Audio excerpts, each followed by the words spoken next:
Ramazon keldi, Ramazon. Sahar qiling yig'inlar, xatm qiling Qur'onlar. Dod devorsin shaytonlar. Ramazon keldi, Ramazon.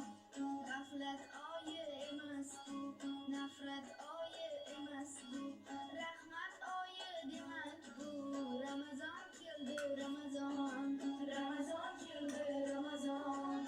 Muborak bo'lsin Ramazon sizga, muborak bo'lsin Ramazon bizga. Bayram bayram muborak bizga. Ramazon keldi, Ramazon.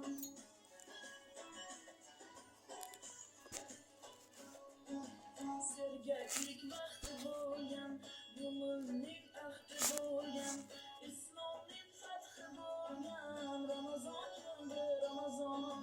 Keng shimaling toatga, iymonli halovatga, erishing saodatga. Ramazon keldi, Ramazon. Ramazon keldi, Ramazon. Muborak bo'lsin Ramazon sizga, muborak bo'lsin Ramazon bizga. Bayram bayram muborak bizga. Ramazon keldi, Ramazon.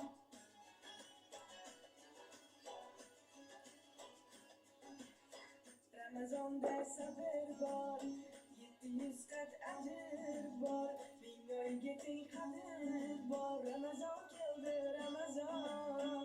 Bu oy mardi maydondir, bandam degan rahmondir, kutib turgan rayyondir. Ramazon keldi, Ramazon. Ramazon keldi, Ramazon. Muborak bo'lsin Ramazon sizga, muborak